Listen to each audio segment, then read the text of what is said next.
Hello, I'm Dr. Ken Landau. Thanks for watching. Let's talk about overdoses and deaths from narcotics. That basically means oxycodone and its relatives, and hydrocodone and its relatives, and fentanyl and its relatives. Each year in the United States, probably somewhere between 10 million and 14 million people use these drugs for non-medicinal reasons.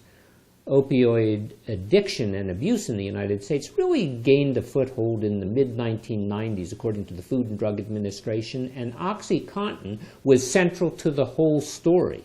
As a matter of fact, the number of deaths from these kinds of drugs has increased by more than 400% in the past dozen or so years. Just last year alone in the United States, about 52,000 people died from overdose-related problems. And of those, probably in excess of 2/3 were from drugs like oxycodone and hydrocodone. In fact, just oxycodone and hydrocodone by themselves caused 17,000 deaths. About 40 people every single day died because of those drugs. Fentanyl caused another 10,000 deaths. That's another 30 people every single day. So if you look at the number of deaths from motor vehicle accidents, the number of deaths from gun-related problems, the same as the number of people from Oxycontin, hydrocodone, fentanyl-related deaths. If we look at the worst year of the AIDS epidemic, it's about the same, actually. The number of deaths in some of the states has increased by more than twofold. Even the state where the Purdue Pharmaceutical company is headquartered, Connecticut, that's the company that makes Oxycontin, the number of deaths has increased, doubled actually in the past few years. The Center for Economic Policy and Research says the cost of Oxycontin abuse in a 4-year time period was about $38 billion. And we know that 4 out of 5 heroin users begin their course by using prescription narcotic pain medicines. Once upon a time, the package insert for long-acting oxycodone said that the delayed absorption of the drug would reduce the liability toward abuse.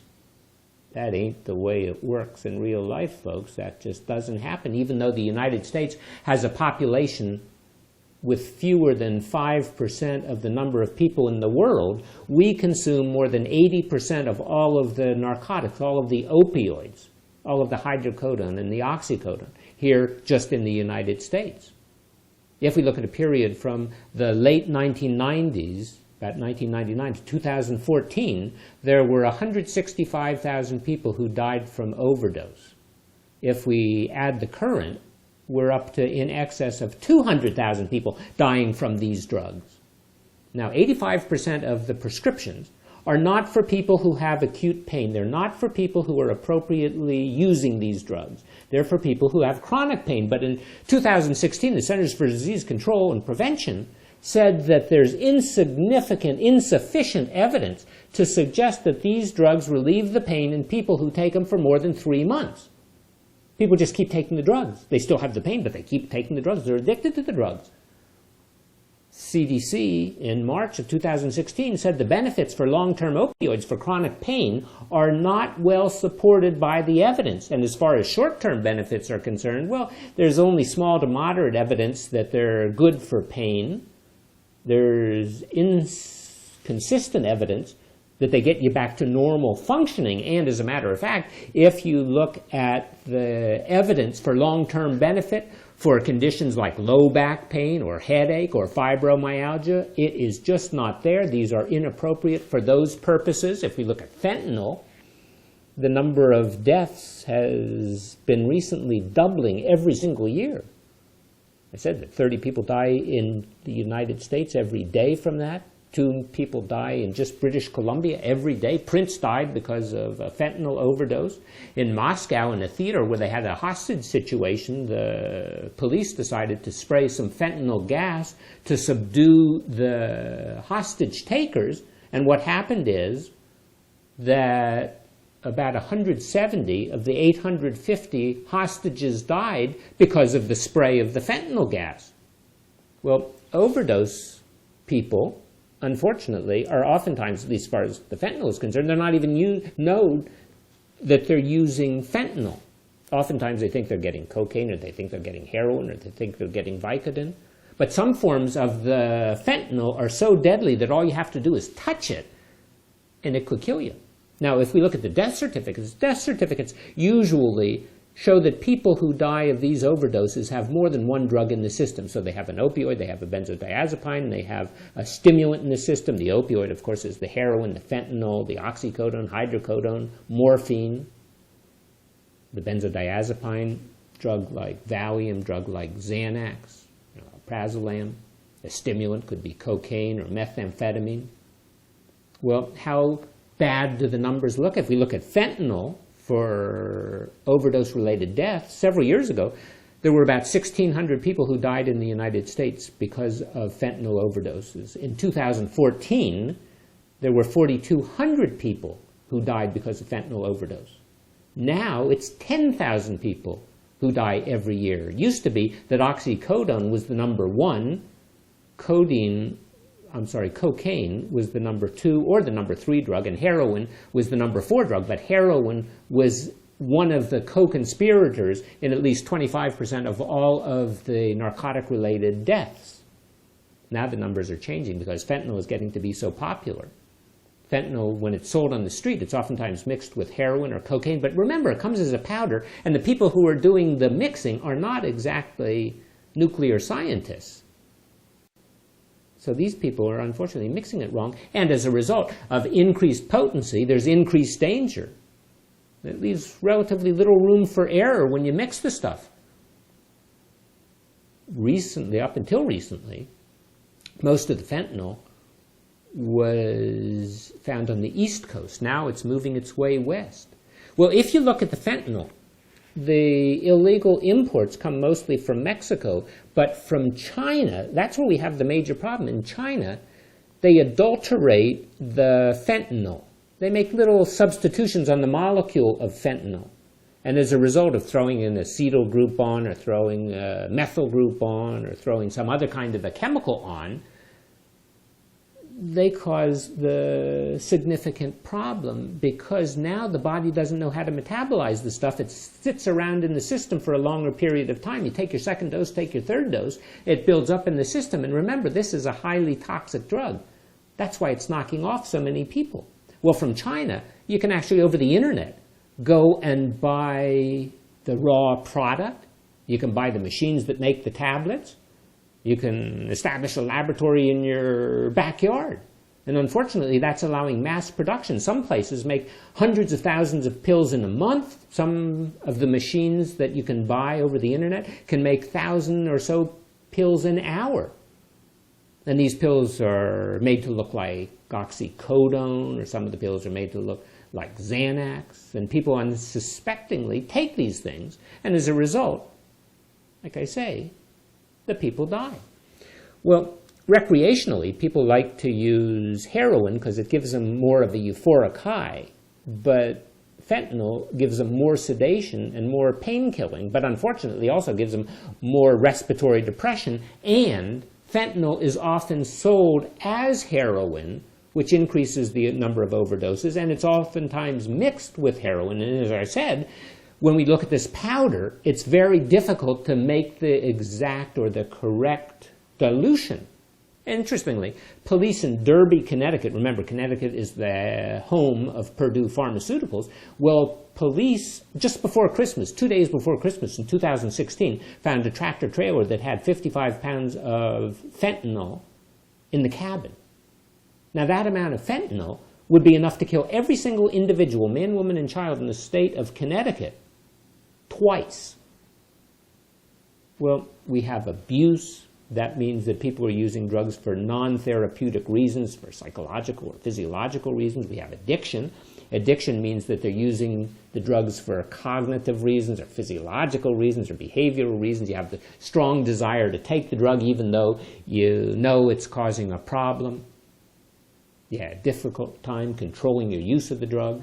And you could have some tolerance, and you could have some withdrawal symptoms if you stop. But remember, addiction and abuse are not the same. Neither is tolerance and dependence the same. Tolerance means you need more of the drug to get the same effect, and dependence means that if you stop the drug, you're going to have a side effect. Or if you get a shot of Narcan, let's say, that prevents the drug from working in the system, you're going to have withdrawal symptoms.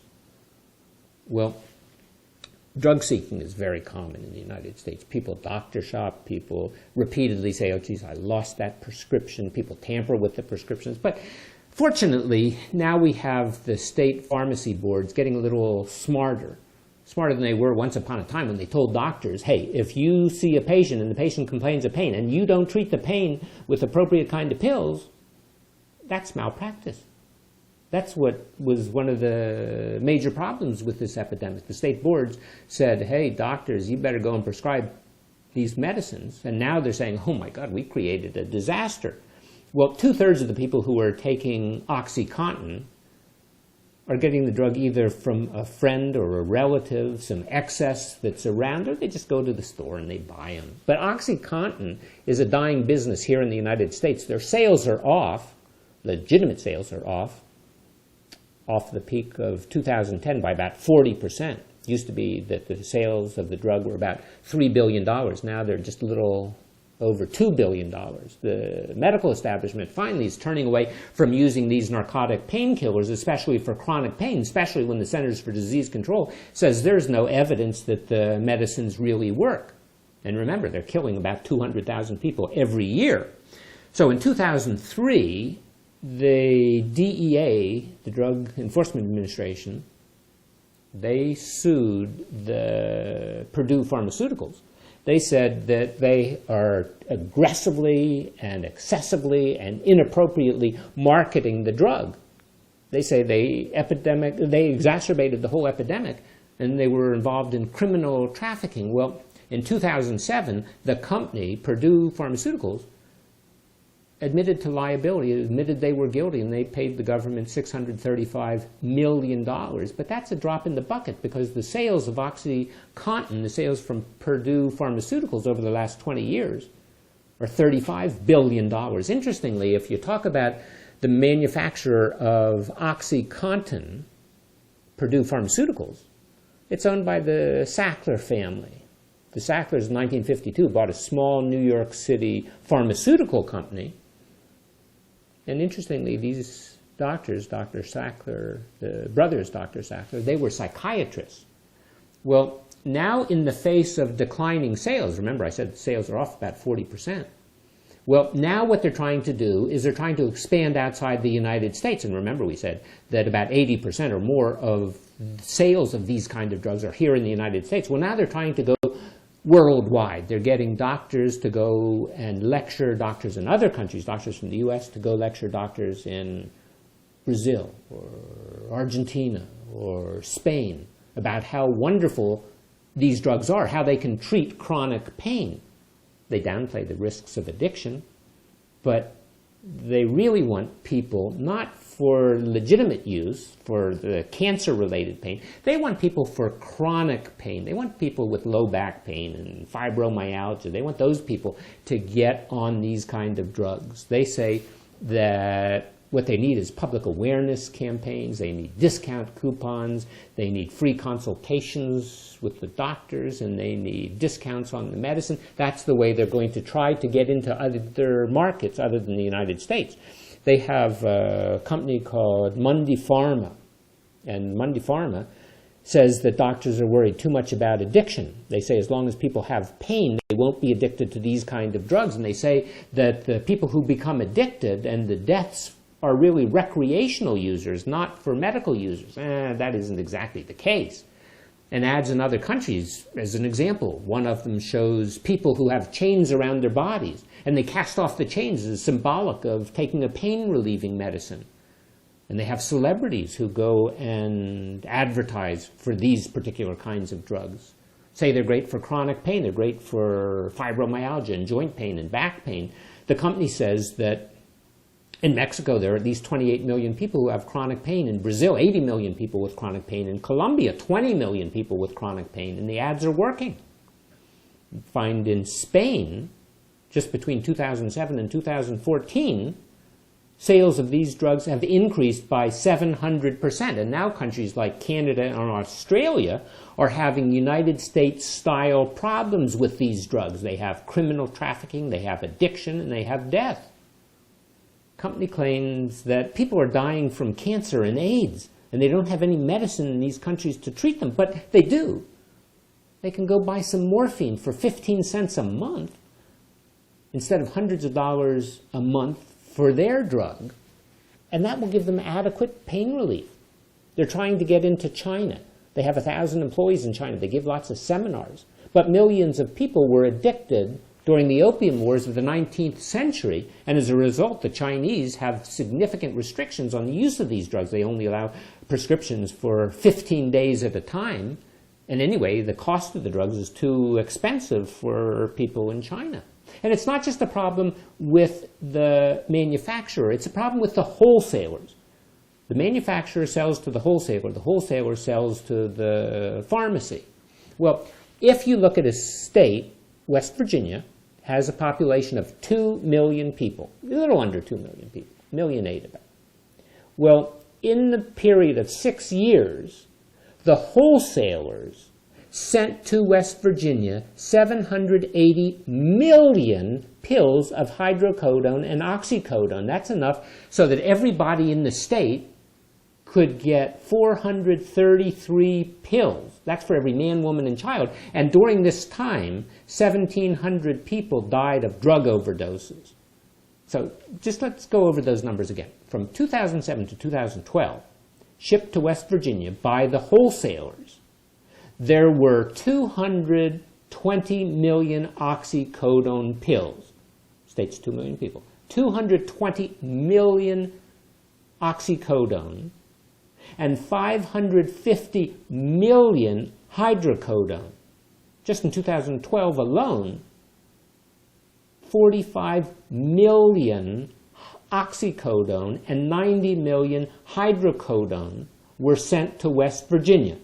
Population 1.8 million. One small pharmacy called the Tug Valley Pharmacy in Mingo County, a county with less than 24,000 people, actually in a city that had fewer than 400 people, a pharmacy ordered 3 million of these pills. Over a several-year period, they ordered about 9 million in this one pharmacy alone. That was only versus several thousand for the nearborn Rite Aid and Walmart pharmacy. Well, Tug Valley went from fewer than 900,000 pills to up to 3 million pills in a period of a couple of years. And not a single suspicious order form was sent from any of these wholesalers to the State Board of Pharmacy. That was between 2001 and 2012. Actually, they received 2 orders that were suspicious, according to the manufacturers, according to the wholesalers, right?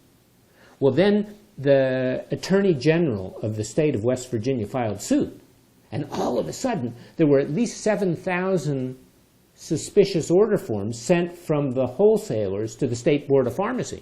And that was at the same time a mom-and-pop pharmacy in a little community called Wyoming County in West Virginia. They ordered 600 times more of these pills than the Rite Aid that was just 8 blocks away. They were ordering somewhere between 600,000 and over 1 million of these pills every single year. And there was one patient who was taking somewhere between 90 and 120 pills a week. Well, according to the law, wholesalers have to report any suspicious activity to the State Board of Pharmacy. Who were the major wholesalers? Cardinal Health, McKesson, and AmerisourceBergen. But the drug companies, they say that, hey, they were just doing their job. They didn't have to do it. They didn't remember to do it. They forgot to do it. And as an even worse problem, they were sending more potent pills. So they weren't sending the weak strength. They were sending progressively higher doses of the pills. Well, everything seems to have to do with money. And these 3 major wholesalers, Cardinal, AmerisourceBergen, and McKesson, they have sales about the same as Walmart. So we're talking about big companies over a 4-year time period. the compensation, salary and other compensation for the CEOs of just those three companies averaged about $450 million. Talking about big business. So what are we going to do? How are we going to get out of this epidemic? Well, it's going to be tough. We need some accountability. We need some responsibility. We need some criminal charges against people who are using these massive quantities, sending these massive quantities, manufacturing these massive quantities of drugs. We need society to become responsive and aware that we have a major problem. Just like people are so worried about guns and gun safety and restriction of guns, people are worried about cars and car accidents. Well, you better start worrying about some of these prescription medicines. Some of these medicines that are getting into far too many people's hands. Medicines that are abused, medicines that are taken for the wrong purposes. We have to realize that just because you have joint pain, back pain, fibromyalgia does not mean that you require 5 or 10 or 20 or 30 years worth of narcotics. Thanks for watching. I'm Dr. Ken Landau.